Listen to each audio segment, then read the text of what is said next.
जवाब भी आया है। महोदय, मेरा प्रश्न यह है मोटा मोटी कि आपने जो बीपीएससी टीचर है उसको सीनियर बना दिया और जो सक्षमता परीक्षा नियोजित शिक्षक ने दिया उसको आपने जूनियर बना दिया। तो जो सक्षमता परीक्षा दिया है वो 15 साल, 10 साल, 17 साल, 18 साल तक लगातार वो कार्य करता रहा शिक्षण संस्थानों में, और उसके 15 साल 18 साल के निरंतरता आप नहीं जोड़ेंगे तो वह डिमोरलाइज फील करते हैं। और दुनिया में कहीं ऐसा नहीं है कि एक ही काम में हम लगे रहे हों और हमको वो वरीयता का लाभ नहीं मिले।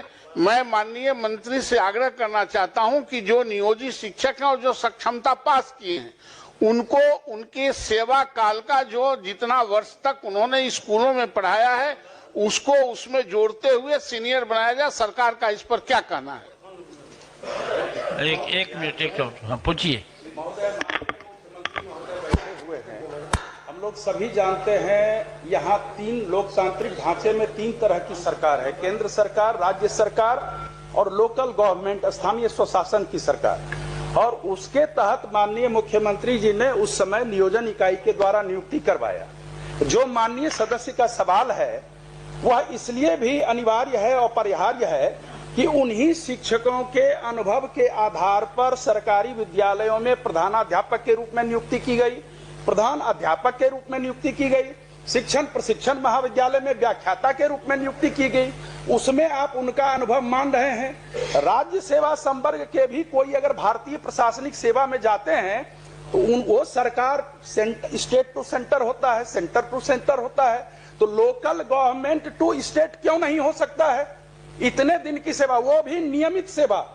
मुख्यमंत्री महोदय ने पहले वो ठेके पर थे नियुक्त, कॉन्ट्रैक्ट पर, और मुख्यमंत्री महोदय ने 60 वर्ष की सेवा उनकी भी की जितनी सरकारी कर्मियों की, सरकारी शिक्षकों की सेवा थी। तो मुझे नहीं लगता इसमें कोई विवाद है। विभाग द्वारा यह विवाद जरूर पैदा किया जा रहा है, शिक्षकों में असंतोष बनाया जा रहा है, पठन पाठन का कार्य प्रभावित हो रहा है। इसीलिए इसमें मंत्री महोदय आप एक बार समीक्षा करें और सरकार के संवैधानिक स्वरूप को देखते हुए जो माननीय सदस्य का प्रश्न है उसके अनुरूप उनको यह हकदारी मिलनी चाहिए। माननीय मंत्री। माननीय सभापति महोदय, जहाँ तक शिक्षकों के वेलफेयर का प्रश्न है या फिर शिक्षा जगत में जितनी सुधार हुए हैं, अगर उसमें डिटेल में जाएंगे समय लगेगा, लेकिन ये कहना कि शिक्षकों के विरुद्ध है सरकार या उनका ख्याल नहीं रख रही है, सही नहीं है। लेकिन जो कॉन्स्टिट्यूशनल पोजीशन है, हम निश्चित रूप से आपके प्रस्ताव पर विचार करेंगे, लेकिन जो कॉन्स्टिट्यूशनल पोजीशन है वो भी माननीय सदस्य जान जाएं। स्थानीय निकाय शिक्षकों की नियमावली भारत के संविधान के अनुच्छेद 243(6) के तहत अधिसूचित की गई है, जो राजकर्मी श्रेणी के तहत नहीं होते हैं। तो ये कॉन्स्टिट्यूशनल पोजीशन है, लीगल पोजीशन है। उसके बावजूद भी मैंने कहा कि हम उस पर विचार करेंगे, लेकिन जहाँ तक लीगल पोजीशन है, कॉन्स्टिट्यूशनल पोजीशन की बात है, सरकार उस पर सही है और जो हमारा विभाग है वो भी सही है। किसी को तंग तबाह करने के ख्याल से इस तरह की कोई मंशा नहीं है। हम लोगों ने तो जहाँ तक हो सका है शिक्षकों के हित में सारी कार्रवाइयाँ की हैं। अभी आप देख ही रहे हैं जो नियुक्तियाँ हों या उनके अन्य जो भी उनके हित के कार्य थे, 2 लाख करीब 50,000 से ज़्यादा जो शिक्षक थे वो तो पास कर चुके हैं सक्षमता परीक्षा में और वो राजकर्मी का दर्जा पा रहे हैं। महोदय हम भटक गए।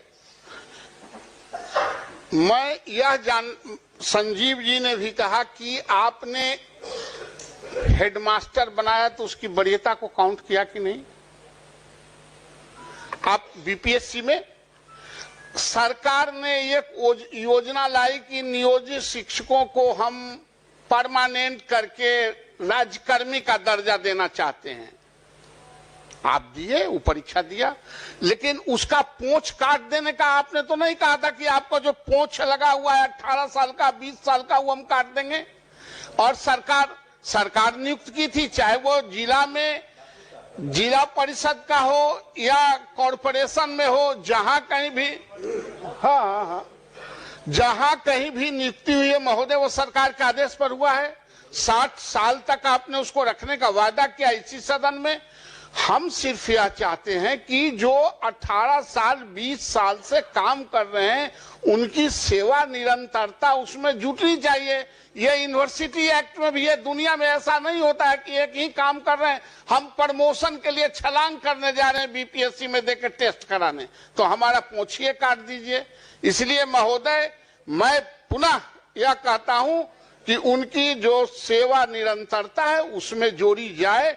अनुभव जितने दिन का अनुभव है, और आज अभी यूनिवर्सिटी सर्विस कमीशन के पूर्व चेयरमैन बैठे हुए हैं और वर्तमान चेयरमैन भी बहाली कर रहे हैं।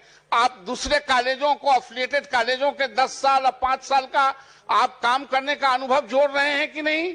आप उस पे आप अंक दे रहे हैं कि नहीं? ये दुनिया में ऐसा ही चलता है। एक अलग रूप से इसको प्रताड़ित करने के दृष्टिकोण से जो जूनियर आज बहाली हुआ है उसके कलेजा पर आप सीनियर के कलेजा पर बैठा देंगे तो शिक्षण संस्थानों में इसका असर पड़ता है। इसलिए महोदय मेरा आग्रह है कि उनका जो अनुभव का लाभ है उसमें जुटे। यह इस पर सरकार क्या कहती है? सभापति महोदय, प्रताड़ना की तो बात मेरे समझ के परे है और शायद इस सदन के समझ के भी परे है। शिक्षकों को जहां तक सुविधा दी जा रही है, एक चीज माननीय सदस्य भी बताना चाहेंगे, चूंकि उन्होंने लीगल प्रोविजन की बात की और हमने भी किया, तो क्या जो सक्षमता पास करने के पहले जब वो जो शिक्षक थे जिसे नगर निकायों ने या पंचायती राज व्यवस्था के अधीन उन्हें नियुक्ति दी गई, उन्हें टेम्परेरी स्तर पर या कॉन्ट्रैक्चुअल पर, तो वो हकदार नहीं थे न्यू पेंशन पॉलिसी के उस वक्त जब आप वहाँ पर जब आपकी नियुक्ति थी या आपको जब पंचायती राज व्यवस्था के तहत आपको शिक्षक के रूप में रखा गया, तो उस वक्त आप तो न्यू पॉलिसी स्कीम के एनपीएस के तहत पेंशन स्कीम के हकदार नहीं थे। हकदार अब आप हुए हैं अब से, जबकि आप राज्यकर्मी का दर्जा पा लिए हैं तब। इसलिए प्रताड़ना की कहाँ से बात हो रही है? वो तो उनके सुविधा के लिए हम लोग ने सक्षमता परीक्षा की और उसको हम लोगों ने राजकर्मी का दर्जा दिया। माननीय मुख्यमंत्री जी ने बिल्कुल उनके तरफ संवेदनशील रुख अपनाया है। जहाँ तक ये प्रश्न है, उन्होंने कहा कि सेवा जो उन्होंने दी है राज्य को और अपने अपने संस्थाओं में, उस पर हम विचार जरूर कर लेंगे, लेकिन कानूनन रूप से इसकी बाध्यता नहीं है, लेकिन फिर भी हम संवेदनशील होकर उस पर पुनः विचार करेंगे। धन्यवाद। ठीक। माननीय सदस्य डॉक्टर समीर कुमार सिंह और श्री मोहम्मद सोहेब पर जाने का और वो कब तक बंद रहेगा, इस तरह के अधिकार से वंचित करना लोकतांत्रिक मूल्यों के खिलाफ है। और उस जिला शिक्षा पदाधिकारी और वो कार्यालय केवल वेतन रोकने के पीछे अनुशासन नहीं है, कुछ और भी बातें हैं, उसकी जांच होनी चाहिए और जिला शिक्षा पदाधिकारी के कार्यालय से उन पर और उनके अन्य जो कर्मचारी हैं उन पर कार्रवाई होनी चाहिए, उनको दंडित किया जाना चाहिए। उनको रोकने का किसने अधिकार दे दिया कि किसी तरह का आंदोलन राज्य में नहीं होगा और शिक्षक अपनी मांगों के लिए आंदोलन नहीं करेगा? ये तो हमारे लोकतांत्रिक तरीके हैं।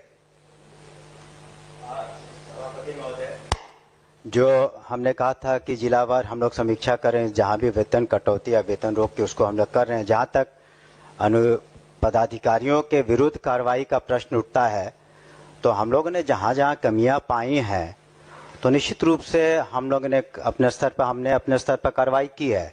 मैंने सदन को पहले भी बताया कि गोपालगंज जिले में, उसके बाद किशनगंज जिले में और 2 दिन पहले दरभंगा जिले में जो डिस्ट्रिक्ट एजुकेशन ऑफिसर थे, जो खामियां हमने पाई और बहुत ज़्यादा अनियमितताएं थी और वहाँ के जो डीपीओ थे, तो उन लोगों को हम लोगों ने निलंबित भी किया है।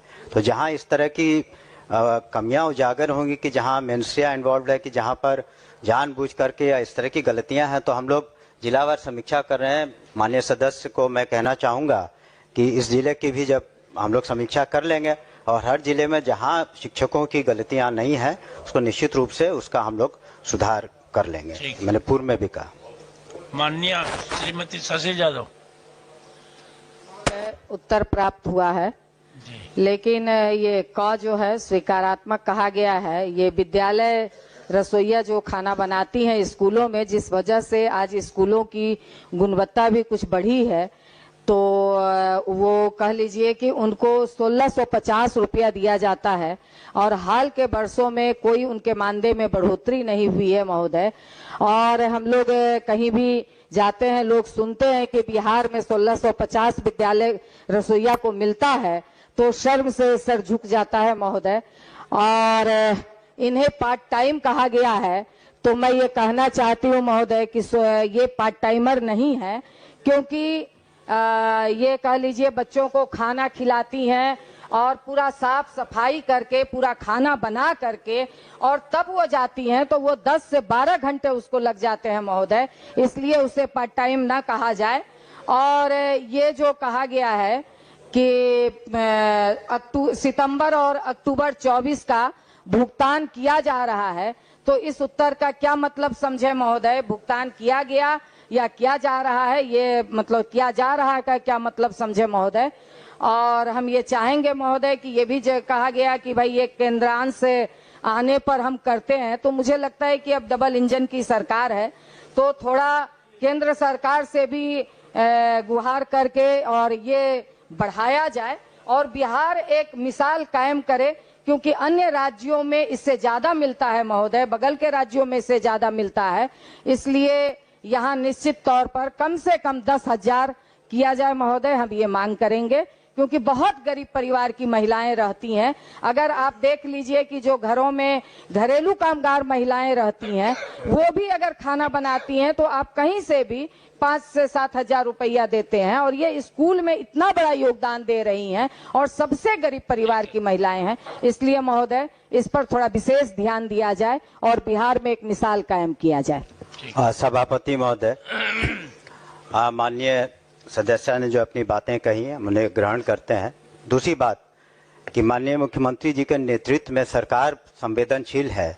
उन्होंने रसोइया के बारे में कहा, हम लोग उस पर विचार करेंगे, लेकिन उनको साथ साथ ये भी पूरा बिहार जानता है कि किस तरह से माननीय मुख्यमंत्री ने जो तालीमी मरकज़ है उनका 11,000 से 22,000, शिक्षा मित्र है उनका 12,000 से 23-24,000, और किस तरीके से जो टोला सेवक हैं ताकि दलित बच्चों को भी उनको स्कूल में लाया जाए 12,000 से 24,000, इसी सरकार ने किया है। तो सरकार तो बिल्कुल संवेदनशील है कि जहाँ तक प्रश्न है बच्चों को स्कूल तक लाने का, और इसी वजह से सरकार के इन सब प्रयासों की वजह से जहाँ ड्रॉप आउट 12% से ज़्यादा था, आज 1% से कम है। अन्य योजनाएं भी हैं, और निश्चित रूप से जो माननीय सदस्य की चिंता है हम लोग भी उससे अवगत हैं, और उस पर हम लोग संवेदनशील रुख निश्चित रूप से अपनाएंगे। बजट को भी हम लोग को ध्यान में रखना होता है। शुक्रिया महोदय एक बस महोदय महिला का सवाल है महोदय, बस ये बिल्कुल आपने उन सारे लोगों का किया है, तो इनको भी जो सबसे कम आप दे रहे हैं, उनको 11,000 दे रहे थे, किया है वो अच्छी बात है, मगर 1650 रुपया आप दे रहे हैं इनको, तो इनका भी किया जाए। और 10 महीने का मिलता है महोदय, कम से कम इनको 12 महीने का किया जाए, ये हम जरूर मांग करेंगे। 10 महीने का आप देते हैं, जबकि स्कूल शिक्षकों को आप 12 महीना का देते हैं, तमाम कर्मचारियों को आप 12 महीना का देते हैं, तो इनको क्यों 10 महीने का देते हैं? इसलिए इनका भी 12 महीना किया जाए महोदय। ठीक, चलिए माननीय सदस्य प्रोफेसर नवल कुमार किशोर यादव। जवाब भी आया है महोदय। मेरा प्रश्न यह है मोटा मोटी कि आपने जो बीपीएससी टीचर है उसको सीनियर बना दिया, और जो सक्षमता परीक्षा